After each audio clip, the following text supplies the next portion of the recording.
we refer to leadership in change, we're referring to setting up an environment of success. Whether people are engaged or disengaged, it is the leadership that brings them together. We are, as leaders, looking to sell and influence the hearts and minds of people to shift thinking in a new direction. Leadership should not be mixed up with management. Leadership decides why and when a change will occur, where management or change management will look at the tools, techniques, and some of the smaller details and deliverables that bring the change together.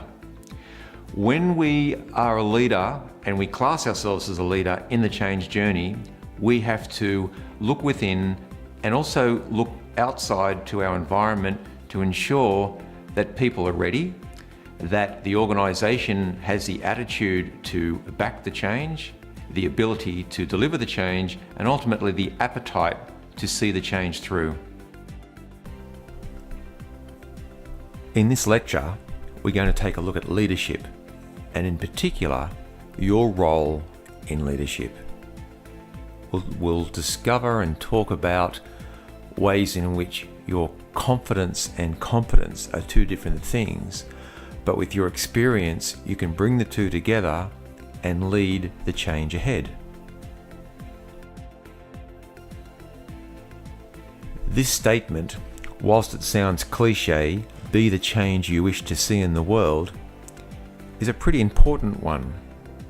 What that statement means to me in all my years of experience in change is, I look straight ahead at the change journey. I don't look over my shoulder to see or feel what other people think about the change. Leadership is about having the confidence to move forward. There are two terms we'll use throughout this course. One is change management and one is transition.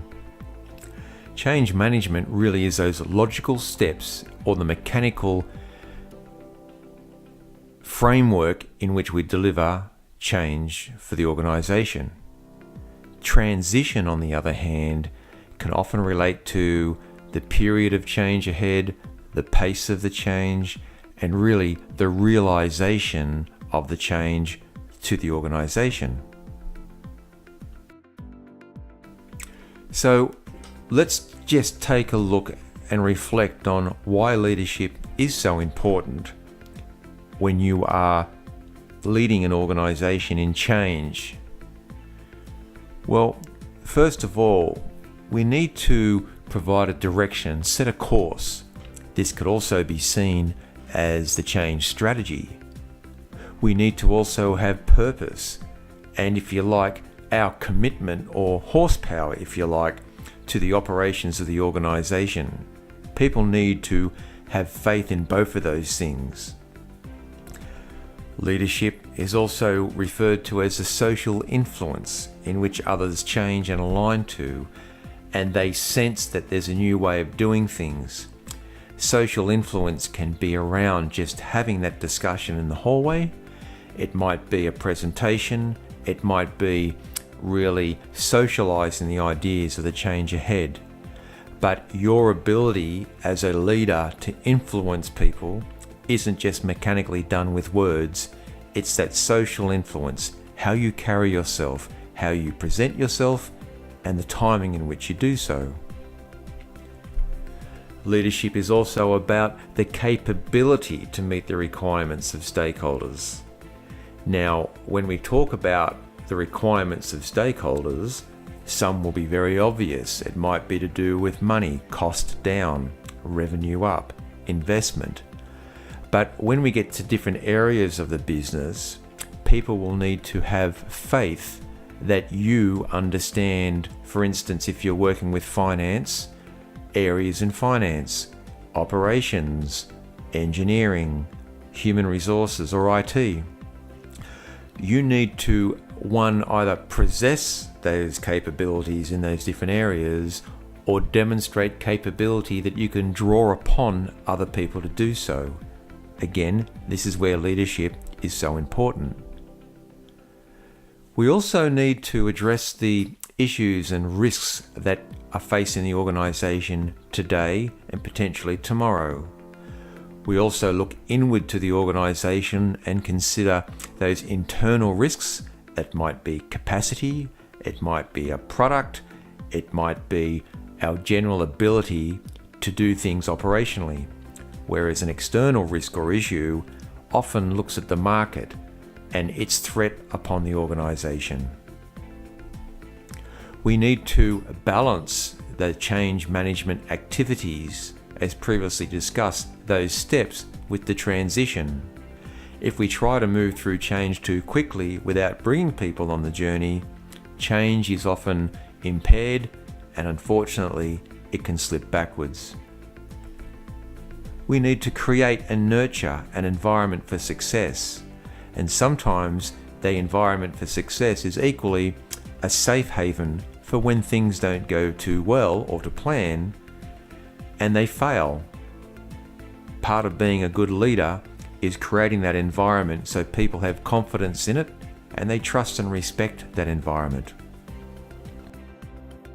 So what makes you a good leader? Well, again, we want to create the environment in which people can succeed. We want to empower people to succeed and at times fail. But fail or failure is one of those words that people don't like to hear. But all too often in life, we don't always achieve what we set out to do. And by acknowledging those shortfalls or failures and having a conversation about them, you can actually improve and do things differently next time. Failure, or the ability to embrace failure from a leadership point of view, demonstrates to your stakeholders and the change team and the organisation that you know what you're doing, and you know what, the world is not flat. We'll try something different next time. And another important element of being a good leader is knowing when to speak and when to listen. Often when we're in the workplace, when we're speaking or engaging in conversation with somebody else, I often like to imagine what the other person is thinking. Are they listening to what I am portraying in the information and the way I am articulating my message? Or are they merely waiting for a gap to respond or tell me something that they want to? It doesn't matter which one is the primary purpose for the other person engaging with you, but knowing when to speak and when to listen is probably one of the simplest tools that you can have as a change manager to gain trust and respect. Another element for being a good leader, and sometimes it can be one that shatters the confidence, is the ability to understand conflict and confusion. When we hear of conflict or confrontation, we often feel or picture people having tempers or hitting one another. Well, being able to diffuse a situation comes back to the previous point. If you ask someone, what is the issue here, and genuinely listen, but of course not taking sides, you will find from a leadership point of view, people will feel comfortable and the issue currently at hand will move into the background because they sense that you have the ability to address the issue, maybe not directly, but indirectly. Another very important element to being a good leader is we don't always have to be correct. One thing that I've experienced over my many years in change is being able to put my hand up and saying, I don't know, ahead of being proven to be incorrect is very important. Again, coming back to those two elements, trust and respect. As a good leader, we need to welcome challenge from others. And challenge from different personalities may sometimes feel like it's an attack on us. It might feel like it's a quite mature question upon us. But what we need to do is never react to challenge from others. We need to embrace challenge. Because challenge is a symptom of change. It's a symptom of people wanting clarification of the change, or perhaps it's clarification of why we are changing, and maybe they have some insights as to why it might not be a good idea at this point in time to change. Again, listening. And a good leader makes us feel welcome and needed. Every single person in an organisation provides a degree of value, and even if we see someone disengaged, maybe not part of the inner circle of an organisation, it does not mean for a minute that they don't have an element of value to contribute. Perhaps they have not been given the opportunity to do so. A key element of leadership is understanding when to differentiate between accountability and responsibility. When we talk about responsibility, we are considering owning our own decisions and activities. When we're accountable, however, we are not only holding ourselves and our own decisions and actions and owning them, we're also owning the actions and decisions of others. Now, some people might think that's unfair, and in a way, that's how a manager may think. But a leader needs to understand the difference between the two and apply both accountability and responsibility throughout the change journey. So the secret here is to be able to empower, create that environment for success, and again, gauge accountability and responsibility in all your activities. Now, being an effective leader, stepping forward, some very basic principles here that I abide by, and it helps me day to day. The first one is quite simple. It's to do with our physical person. We need to watch our fatigue levels. It's no surprise that when we are tired or fatigued, our tolerance can somewhat reduce, and we're often open to mistakes. We can't multitask effectively, and sometimes we can lose our temper. That's not what you want to have happen as a good change leader. Plan, plan, and plan. Now, you'll see planning used a lot throughout this course and all of our lectures. When we plan, which is really centered around the what and how we're going to do things, we demonstrate to others that we have a clear vision. We demonstrate to others that we're in control. But we also demonstrate to people that we have translated what the organisation requires in terms of a requirement, and we've put a plan in place. Without a plan, you are a rudderless ship, and unfortunately, people will lose respect and trust in you because it's all talk. Again, touching on this very important point, we need time to make time for others and to listen to people. Just taking an extra 5 minutes or 10 minutes before work, after work, walking to a meeting, asking someone, tell us a bit more about what you do in the organisation, or how do you feel about the changes ahead? Do you feel that there's some barriers ahead that I might not be aware of? Taking that time to ask questions to people and then listening to the answer and then getting all these themes documented for your own notes is a great way to play back to a broader audience at a later point in time all the times that you have listened to people.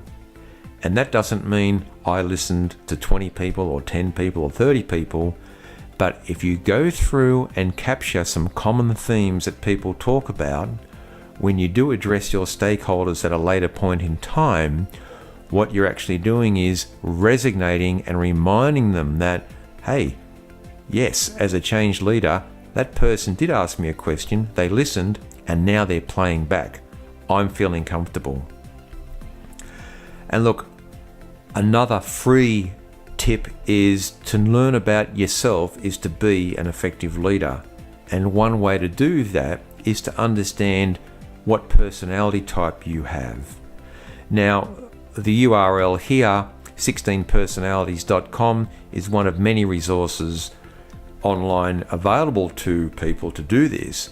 But most importantly, whatever personality type that you find out that you are, look at it in terms of both strengths and weaknesses, because we all have strengths and things we like to do, and we all have weaknesses or opportunities for improvement.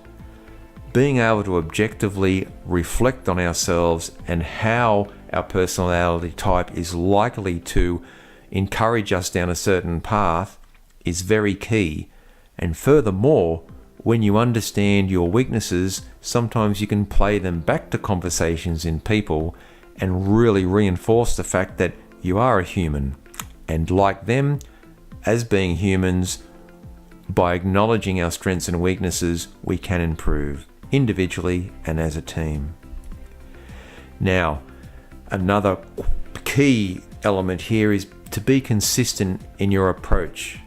That doesn't mean you can't change tactics throughout the journey. It doesn't mean you can't take a plan, but the way you carry yourself, the way you articulate the message needs to be consistent. People like routine. People like cycles. Most of us don't agree with that statement, but we like routine. So just as routine is to our day-to-day work, being consistent in our approach as a change leader, we will not catch people off guard when we address them or engage with them, and they'll gain confidence to how we are doing something. And then the last thing, and probably the most important thing as a leader, is if you don't know something, simply declare it. It's being honest, it's being open, and people will gain even more confidence when you lead with a weakness.